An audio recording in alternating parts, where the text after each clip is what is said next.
This is a part two follow up video for Michael Jackson. He wanted me to come on and he said, give some tea because the movie that is out right now, they didn't really give much tea. Some of this tea isn't going to be very messy, but we just going to let him roll with it because right before I just started the camera, he and I started off with him asking me to give him my pain. And I'm like, what? He's like, yeah, give it to me. I'm like, what? Like, why? He's like, because I can take it and I can transmute it faster for you. I'm like, okay. So he goes into my fucking essence, goes into my heart space and my chakra, and he's pulling and he's pulling. And as he's pulling, I just get this overwhelming sensation. And, of course, some tears roll out and everything else like that. So we kind of, cleared the energy from that. And he's like, he wants to speak about healing and particularly his relationship with his father, Joseph. For anyone who has had a troubled childhood, I'm not even going to say a troubled childhood, but a difficult childhood, because Mike had a difficult childhood, if a childhood at all. Um, and you have like parents who are very controlling. A lot of times it's hard to break out of that grasp when you become an adult. And that's where a lot of anger and frustration and disconnect between him and Joseph came, was in adulthood. Let's be very clear. Mike said he loves his father. He loves Joseph. He and Joseph have made amends where they are, and he and Joseph are great, he's saying. As a matter of fact, for him, he can see clearly now, as soon as he transitioned, why he chose Joseph to be his father. He said he wouldn't have been half as amazing if he wouldn't have had, he's saying, an asshole like Joseph. He said, but because of him being the way that he was, and so strict and disciplined, and the expectation of perfection from them as a group, not just him as an individual, but for the whole Jackson 5 group, all of them. He said all of the children. He said there was a something inside of Joseph that was very competitive. And so I'm seeing, of course, the competitions, and we're aware of all of this information from back when they were kids. And Joseph, just like at times when, they would not get, first and stuff like that, like Joseph really being like, not pleased with that shit. So he can see his father and the mission that they created together here, which was able to help to push him to be the most fucking famous star in the planet. I don't care what country you go to, what corner of this planet. People try to say Elvis, the Beatles. That's okay. But how many people who's listening to this video can name and sing 5 Beatles songs? How many of you can name and sing 5 Elvis songs? But everybody who's listening to this can at least sing 3. I'm talking about front to back, and y'all know it. Where's the lie? No lies told. So when I tell you, he used that to help him to manifest this magic. So now he's showing me about the children.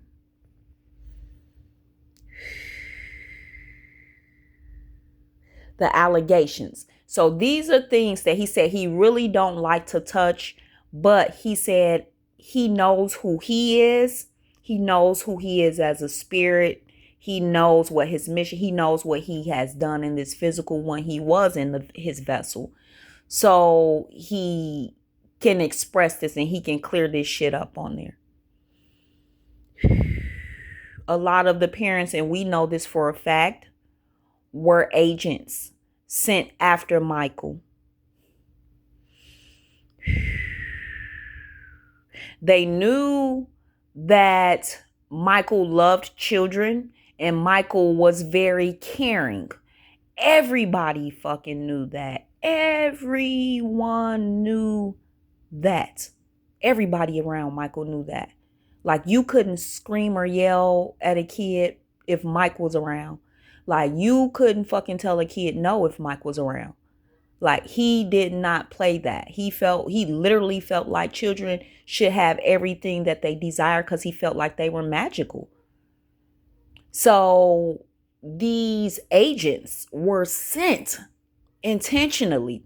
He's bringing up like the interview with Aaron Carter, who came forth before his demise, speaking upon Michael and how his mom tried to take and twist and make his experience with Michael a bad thing so that they could come against him. He's saying, and I even see his video that he's giving me the glimpse back when he did the video after they arrested him the first time in the 90s.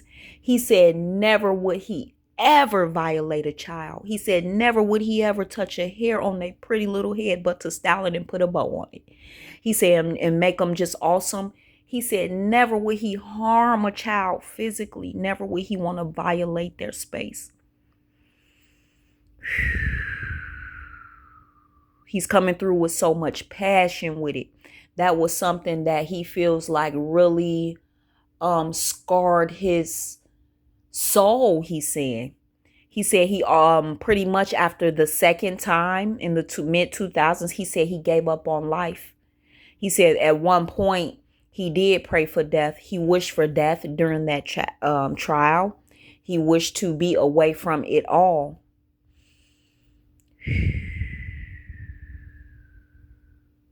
But he said, being from, he said where we are, he and I from the G. We from the G, y'all. He said being where he's from and his family and his bloodline, he said all he knew how to do was keep going. And that's what he did. He said, I kept going. I kept being a father to my children. I kept loving my family. He's saying that the one thing that he loved about his family, he said his family never thought he did it.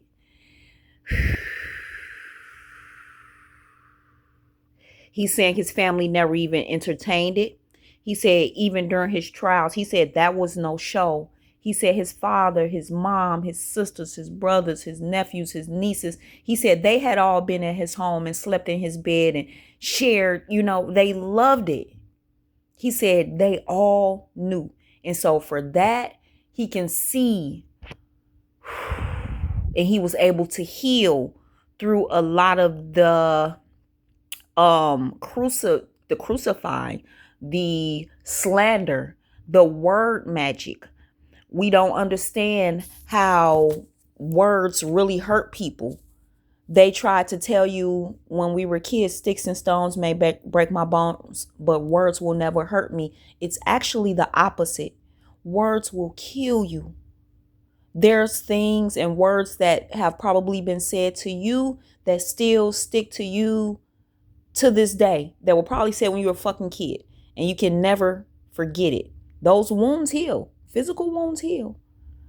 But the things that we say, he's saying, be mindful of what you say. Be mindful of who you curse, he said. Because when you speak slander and when you say things that are not true and that you do not know that is of facts, then you are doing black magic. Ooh, so he's on, look, he always with me. Yeah, there's that woo again for him. But yeah, so my energy is a little different. Shall I say his energy is a little different today. And we want to show Mike so much love and gratitude again. I hope he touches down more often, you guys. He's a great friend of mine. He's a great guide of mine now, and he's just always with me, and it's such a beautiful thing. So he's right. He got shit to do. He got to help me, y'all. But I show y'all so much love and gratitude, and I talk to y'all soon. Ashe.